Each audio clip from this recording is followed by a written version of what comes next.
ਉਹਨਾਂ ਦਰਅਸਲ Sorry, I have a boyfriend. ਹਮੇਸ਼ਾ ਕੁੜੀਆਂ ਗਲਤ ਹੀ ਸਮਝਦੀਆਂ ਭਾਈ ਗੁਜਰੇ ਨੂੰ ਕਿਹੜਾ ਰਾਹ ਜਾਂਦਾ ਭਾਈ ਮੈਂ ਵੀ ਗੋਜਰੇ ਜਾਣਾ ਤੇ ਚੱਲ ਆ ਯਾਰ ਚਲੀਏ ਗੁਜਰੇ ਕਿ ਇਹ ਕਿਹੜੀ ਗੱਲ ਹੈ ਮੈਂ ਤੁਹਾਨੂੰ ਗਲਤ ਸਮਝਿਆ ਮੈਂ ਵੀ ਗੋਜਰੇ ਜਾਣਾ ਸੀ ਮੈਨੂੰ ਵੀ ਲੈ ਜਾਓ ਸੌਰੀ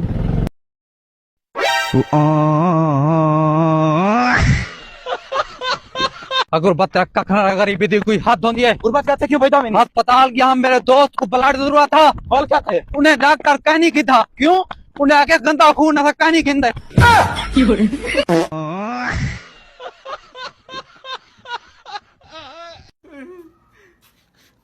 ਵੇ ਵੇ ਇਹਦਾ ਕੀ ਹੋਇਆ ਤੈਨੂੰ ਪੁੱਤ ਮੈਂ ਲਾ ਲਿਆ ਹਿਸਾਬ ਲੋਕਾਂ ਦੇ ਵਿੱਚ ਨਾ ਬਰਦਾਸ਼ਤ ਮੁੱਕ ਗਈ ਏ ਵੇ ਹੋਇਆ ਕੀ ਕੁਝ ਦੱਸੇਗਾ ਉਹ ਮੇਰੇ ਵਿਆਹ ਤੇ ਮੇਰੀ ਸਾਲੀਆਂ ਨੇ ਨਹੀਂ ਮੇਰੀ ਜੁੱਤੀਆਂ ਚੋਰੀ ਕੀਤੀਆਂ ਸੀ ਆਹੋ ਹਾਂ ਕੀਤੀਆਂ ਸੀ ਤੇ ਮੈਂ ਉਹਨਾਂ ਨੂੰ ਪੱਲਿਓਂ 5000 ਦਿੱਤਾ ਹਾਂ ਪੁੱਤ ਦਿੱਤਾ ਸੀ ਫੇਰ ਕੀ ਹੋਇਆ ਤੇ ਹੁਣ ਮੈਂ ਆਪਣੀ ਸੱਸ ਦੀਆਂ ਸੋਨੇ ਦੀਆਂ ਵਾਲੀਆਂ ਚੋਰੀ ਕੀਤੀਆਂ ਤੇ ਮੈਨੂੰ ਜੇਲ੍ਹ ਕਰਾਤੀ ਵੇ ਦੌੜ ਪਿੱਟੇ ਨੂੰ ਤੇਰਾ ਵੇ ਮਰੇ ਚਲੇ ਜਾ ਇਧਰੋਂ ਦੀ ਮੱਛਲੀ ਸਾਰੀ ਜ਼ਿੰਦਗੀ ਪਾਣੀ 'ਚ ਨਹਾਉਂਦੀ ਆ ਪਰ ਉਹਦੀ ਸਮੈਲ ਨਹੀਂ ਜਾਂਦੀ ਅਸੀਂ ਵੀ ਸਰਦੀਆਂ 'ਚ ਨਾ ਨਹਾਤੇ ਤੇ ਕੋਈ ਫਰਕ ਨਹੀਂ ਪੈਣਾ राजा तू कर जाए थोड़ी बीवी दरवाजा ना खोले तो तू समझी जाए क्या जे थोड़ी शादी वाले को नहीं हुई ਕੀ ਗੱਲ ਹੋ ਗਈ ਰੋਣ ਡਿਆ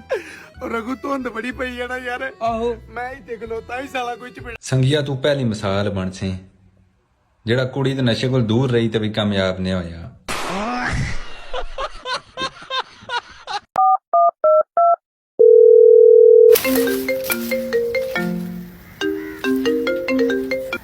हेलो हाँ ਉਹ ਯਾਰ ਮੇਰੇ ਨਾਮ ਦਾ ਨਾ ਕਿਸੇ ਨੇ ਫੇਕ ਅਕਾਊਂਟ ਬਣਾ ਲਿਆ अच्छा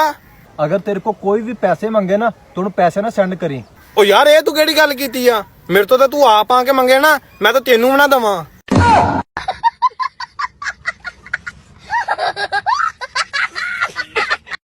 ਤੂੰ ਕੁਸਮ ਖੇਡ ਬਣਾ ਲਈ ਇਹਦੇ ਅੰਦਰ ਕੀੜਾ ਹਾਂ ਤੇਰੇ ਅੰਦਰ ਹੈ ਕੱਕਾ ਕੀੜਾ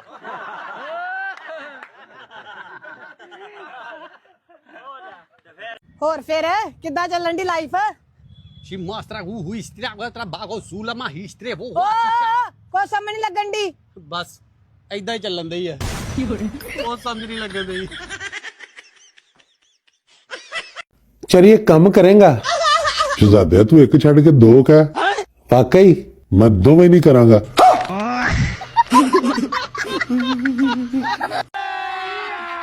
ਅਬੇ ਮਜ਼ਾ ਆਏਗਾ ਨਾ ਭਿੜੋ ਇਹ ਤੇ ਪੁੱਤਰ ਅੱਧੇ ਅੱਧੇ ਹੋਣ ਦੇ ਮੈਨੂੰ ਹੀ ਲੱਭਣ ਪਈ ਹੈ ਮੇਰੇ ਨਹੀਂ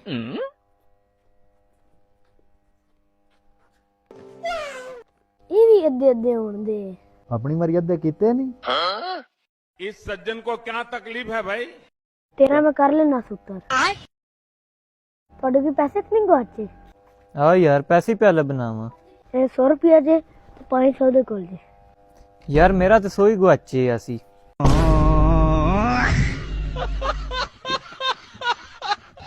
अम्मी ਹੁਣ ਮਾਟੀ ਨਵੀਂ ਜੈਕਟ ਕਿੰਦੀ ਹੋ किया जय सोनी ये जैकेट ही क्या है इसकी ਇਹ ਸਾਹ ਪਤਾ ਲੈਣਾ ਮਾੜੀ ਨਹੀਂ कोनी कोई भी आखना जाओ माड़ा पुत्र जाओ खेड़ो तुसा शहजादा पुत्र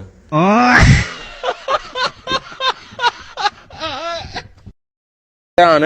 ਹਾਂ ਯਾਰ ਚੌਧਰੀ ਹੁਣ ਦੱਸ ਕੀ ਗੱਲ ਆ ਯਾਰ ਯਾਰ ਮੈਨੂੰ ਕੁੜੀ ਵਾਲੇ ਵੇਖਣ ਆਏ ਸੀ ਯਾਰ ਕੀ ਕਹਿ ਕੇ ਗਏ ਫਿਰ ਕਹਿ ਕੀ ਜਾਣਾ ਮੈਨੂੰ ਵੇਦਿਆ ਨਾਲ ਹੀ ਕੁੜੀ ਨੇ ਆਪਣੀ ਨਬਜ਼ ਕੱਢ ਲਈ ਯਾਨੀ ਇਹਦਾ ਮਤਲਬ ਇੰਨਾ ਪਿਆਰ ਕਰਦੀ ਓ ਤੇਰੇ ਨਾਲ ਉਹ ਨਹੀਂ ਯਾਰ ਕਹਿੰਦੀ ਇਹਦੇ ਨਾਲ ਵਿਆਹ ਕਰਨ ਨਾਲੋਂ ਚੰਗਾ ਮੈਂ ਖੁਦਕੁਸ਼ੀ ਕਰ ਲਵਾਂ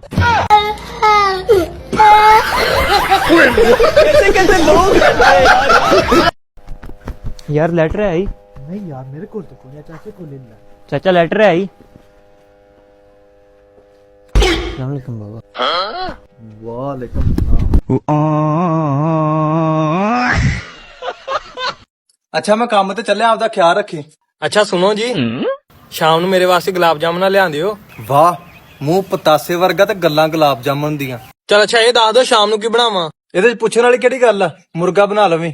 ਵਾਹ ਮੂੰਹ ਚਟਨੀ ਵਰਗਾ ਤੇ ਗੱਲਾਂ ਮੁਰਗੇ ਦੀਆਂ अम्मी जी आज खाने में क्या बनाया ने ओ पुत्र ए साग बनाया है ਸਾਗ ਇਹ ਤਾਂ ਕੱਲ ਦੁਪਹਿਰ ਟਾਈਮ ਹੀ ਖਾਦਾ ਸੀ ਤੇ ਅੰਮੀ ਜੀ ਫਿਰ ਸਵੇਰ ਕੇ ਬਣਾਓਗੇ ਉਹ ਪੁੱਤਰ ਇਹੀ ਸਾਗ ਤੈਨੂੰ ਦੁਬਾਰਾ ਗਰਮ ਕਰ ਦੇਵਾਂਗੀ ਵਾਟ ਸਾਗ ਉਹ ਅੰਮੀ ਜੀ ਮੈਂ ਸਾਗ ਖਾ ਖਾ ਤੇ ਥੱਕ ਗਿਆ ਤੁਸੀਂ ਆਪ ਵੀ ਖਾਓ ਸਾਗ ਨਾਲ ਰੋਟੀ ਮੈਂ ਨਹੀਂ ਖਾਣੀ ਸਾਗ ਨਾਲ ਰੋਟੀ ਹਾਂ ਹੈ ਇਹ ਕਹਿੰਦਾ ਫੋਨ ਏ ਮੁਨੀਬ ਦਾ ਹਾਂ ਹੈਲੋ ਮੁਨੀਬ ਕੀ ਹੋਇਆ ਉਹ ਯਾਰ ਤੇਰੀ ਦਾਵਤ ਹੈ ਅੱਜ ਸਾਡੇ ਘਰੋਂ ਆਣ ਤੇ ਰੋਟੀ ਖਾਵੀਂ ਅਸਾਂ ਦੇਗ ਪਕਾਈ ਹੋਈ ਏ ਹੈ ਮੇਰੀ ਦਾਵਤ ਹੈ ਅੱਜ ਤੁਹਾਡੇ ਘਰ ਮੈਂ ਤੁਹਾਡੇ ਘਰੋਂ ਆਣ ਤੇ ਰੋਟੀ ਖਾਵਾਂ ਹਾਂ ਯਾਰ ਅੱਜ ਸਾਡੇ ਘਰੋਂ ਰੋਟੀ ਖਾਵੀਂ ਹਲਾ ਠੀਕ ਹੈ ਯਾਰ ਮੈਂ ਤੁਹਾਡੇ ਘਰੋਂ ਆਣ ਤੇ ਰੋਟੀ ਖਾ ਲੈਸਾਂ ਲੇਕਿਨ ਕਿਸ ਚੀਜ਼ ਦੀ ਦੇਗ ਪਕਾਈ ਹੋਈ ਨੇ ਵੱਡਾ ਗੋਸ਼ਤ ਹੈ ਜਾਂ ਛੋਟਾ ਗੋਸ਼ਤ ਉਹ ਯਾਰ ਅੱਬੂ ਆਖਿਆ ਸੀ ਹਰ ਵਾਰੀ ਵੱਡਾ ਗੋਸ਼ਤ ਤੇ ਛੋਟਾ ਗੋਸ਼ਤ ਦੀ ਦੇਗ ਪਕਾਉਂਦੇ ਆ ਇਸ ਵਾਰੀ ਕੁਝ ਮੁਖਤਲਿਫ ਬਣਾਈਏ ਇਸ ਕਣ ਇਸ ਵਾਰੀ ਅਸਾਂ ਸਾਗ ਦੀ ਦੇਗ ਪਕਾਈ ਹੋਈ ਏ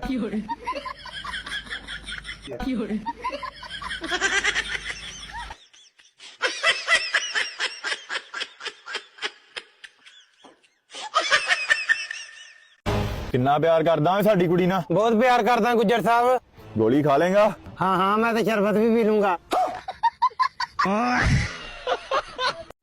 रुको जरा अम्मा अम्मा काला जल उस्ताद फीस मंगदे पैन ओ आदे पैन अगर कल फीस न लेके आऊं तो अगत बाद कॉलेज पढ़े ना आवी हला ठीक है तेरे बुकुल तन में फीस ले देनी है किन्नी तेरे कॉलेज दी फीस है 1000 रुपया ठीक है तेरे बुकुल तन में ले देनी है ठीक है ले आवो ਉਹ ਆਪਣੇ ਮੁੰਡੇ ਕਾਲਜ ਦੀ ਫੀਸ ਦੇਵਣੀ ਉਹਦੀ ਫੀਸ ਕਣ ਪੈਸੇ ਤਾਂ ਦਿਓ ਚਾ ਅੱਛਾ ਬੇਗਮ ਆਪਣੇ ਮੁੰਡੇ ਦੇ ਕਾਲਜ ਦੀ ਕਿੰਨੀ ਫੀਸ ਹੈ 2000 ਰੁਪਇਆ ਹੈ ਐਨੀ ਜ਼ਿਆਦਾ ਫੀਸ ਉਹ ਤੁਹਾਨੂੰ ਪਤਾ ਤਾਂ ਹੈ ਕਿੰਨੀ ਮਹਿੰਗਾਈ ਹੈ ਤੇ ਮਹਿੰਗਾਈ ਦੇ ਹਿਸਾਬ ਨਾਲ ਕਾਲਜ ਵਾਲੇ ਉਸਤਾਦਾ ਫੀਸ ਹੀ ਵਧਾ ਛੋੜੀਏ ਅੱਛਾ ਉਹ ਪੁੱਤਰ ਅਬਦੁੱਲਾ ਉਰਾਵੇਂ ਨਾ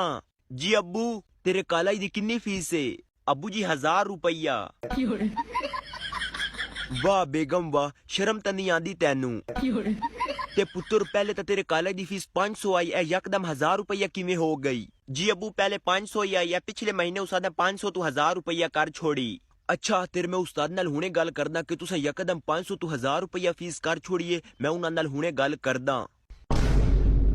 ਹੈਲੋ ਮਾਸਟਰ ਸਾਹਿਬ ਉਹ ਮਾਸਟਰ ਸਾਹਿਬ ਇਹ ਕਿ ਤਰੀਕਾ ਹੋਇਆ ਤੁਸੀਂ ਯਕਦਮ ਕਾਲਜ ਦੀ ਫੀਸ 500 ਤੋਂ 1000 ਰੁਪਇਆ ਕਰ ਛੋੜੀਏ ਇਹ ਕਿ ਤਰੀਕਾ ਹੋਇਆ ਉਹ ਨਹੀਂ ਭਾਈਜਾਨ ਤੁਹਾਨੂੰ ਕੋਈ ਗਲਤ ਫਹਿਮੀ ਹੋਈ ਏ ਆਪਣੇ ਕਾਲਜ ਦੀ ਫੀਸ ਹੋਣੀ 500 ਏ ਅਸਾਂ ਤਾਂ 1000 ਰੁਪਇਆ ਨਹੀਂ ਕੀਤੀ ਮੈਂ ਸੋਚਿਆ ਇੱਕ ਵਾਰ ਤੁਹਾਨੂੰ ਫੇਰ ਯਾਦ ਕਰਾ ਦਵਾਂ ਮੇਰੇ ਵਰਗਾ ਕੋਈ ਨਹੀਂ ਮਿਲਣਾ ਟਿਕ ਜਾ रहमान डकैत की दी हुई चुम्मी बड़ी जायकेदार होती है। ਇੱਧਰ ਹੋ ਜਾ ਕੁੱਤਾ ਬੈਠਾ ਹੈ ਮੈਂ ਛੇੜਾ ਉਹਨੇ ਪੈ ਜਾਣਾ ਹੈ। ਮੈਂ ਭੱਜ ਜੂ ਤੇ ਜੋ ਤੇਰੇ ਪਿੱਛੇ ਭੱਜ ਪਿਆ ਮੈਂ ਕੰਨੇ ਤੇ ਚੜ ਜੂ ਜੇ ਉਹ ਕੰਨ ਤੇ ਚੜ ਗਿਆ ਮੈਂ ਪਾਣੀ ਤੇ ਛਾਲ ਮਾਰ ਜੇ ਦੂ ਉਹਨੇ ਪਿੱਛੇ ਪਾਣੀ ਛਾਲ ਮਾਰਤੀ ਨਹੀਂ ਉਹ ਤੇਰਾ ਰਿਸ਼ਤੇਦਾਰ ਜੇ ਤੂੰ ਉਹਦੀ ਸਾਈਡ ਲਈ ਜੰਨਾ ਸਾਡਾ ਵਿਆਹ ਤੇ ਕੁਛ ਇਸ ਵਜ੍ਹਾ ਤੋਂ ਵੀ ਨਹੀਂ ਹੋਣ ਡਿਆ ਕਿ ਸਾਨੂੰ ਦੁਆਵਾਂ ਹੀ ਬਹੁਤ ਮਿਲਦੀਆਂ ਵਾ ਹਮੇਸ਼ਾ ਖੁਸ਼ ਰਹੋ ਹਰ ਬਲਾ ਸੇ ਦੂਰ ਰਹੋ